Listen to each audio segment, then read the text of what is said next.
Good evening बच्चों। One day one question series में बेटा आपका स्वागत है। और कल जो हम लोगों ने क्वेश्चन लिया था उसका सोल्यूशन देख लेते हैं और फिर आज के लिए एक नया क्वेश्चन आइए देखा जाए। कल बेटा एक क्वेश्चन था कि कंसीडर द फॉलोइंग स्टेटमेंट और फिर आपको बताना है कि कौन कौन सा स्टेटमेंट इसमें सही है। ठीक है, आइए पहला पढ़ा जाए। कार्य CH3OCH2 प्लस, यानी यहां देखिए इस कार्बन के ऊपर क्या लगा है plus, is more stable then CH3CH2। ये बात सही या गलत?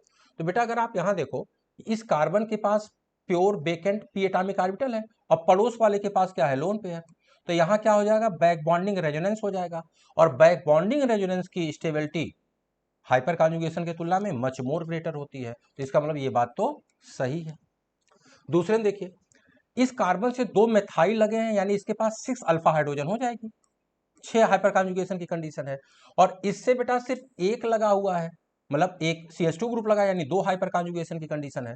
तो यहाँ 6 हाइपर कॉन्जुगेशन है, यहाँ 2 हाइपर कॉन्जुगेशन है। इसका मतलब ये क्या होगा, ज्यादा स्टेबल, और ये क्या होगा, कम स्टेबल। तो स्टेटमेंट क्या है, सही है।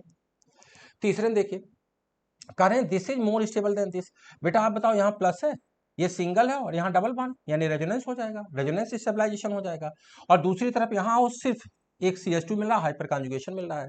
तो रेजोनेंस और हाइपर कॉन्जुगेशन में प्रियॉरिटी की बात करें तो प्रियॉरिटी किसे देंगे, रेजोनेंस को देंगे। तो ये बात भी बिल्कुल सही है कि it is more stable then this. अब यहाँ आ जाइए, यहाँ बेटा देखो हाइपर कॉन्जुगेशन मिल जाएगा, और यहाँ प्लस चार्ज लगा तो है लेकिन कोई रेजोनेंस नहीं हो रहा। और दूसरी चीज, अगर इस कार्बन की बात करें तो इस कार्बन का अगर आप कार्बन का वो निकालेंगे, हाइब्रिडेशन निकालेंगे, तो हाइब्रिडेशन क्या आ जाएगा, sp। और अगर कार्बन का हाइब्रिडेशन sp आ जाएगा, यानी मोर इलेक्ट्रोनेगेटिव कार्बन है, और अगर मोर इलेक्ट्रोनेगेटिव एलिमेंट के ऊपर प्लस लगा होता है तो क्या हो जाता है, अनस्टेबल, स्टेबिलिटी को कम कर देता है। और जबकि यहाँ क्या है, हाइपर कॉन्जुगेशन स्टेबलाइजेशन है। तो ये कह रहे हैं this is more stable then this, ये बात गलत हो गई, राइट। तो अब जरा बताइए क्या क्या सही हो गया, ABC हमारे तीनों सही हैं, और जबकि चौथा क्या हो गया, गलत। तो राइट आंसर कौन सा हो जाएगा, थर्ड।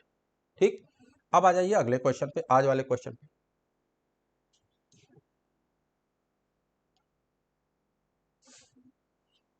आज वाला क्वेश्चन है, magnetic moment of X+3 ion of 3D series is this.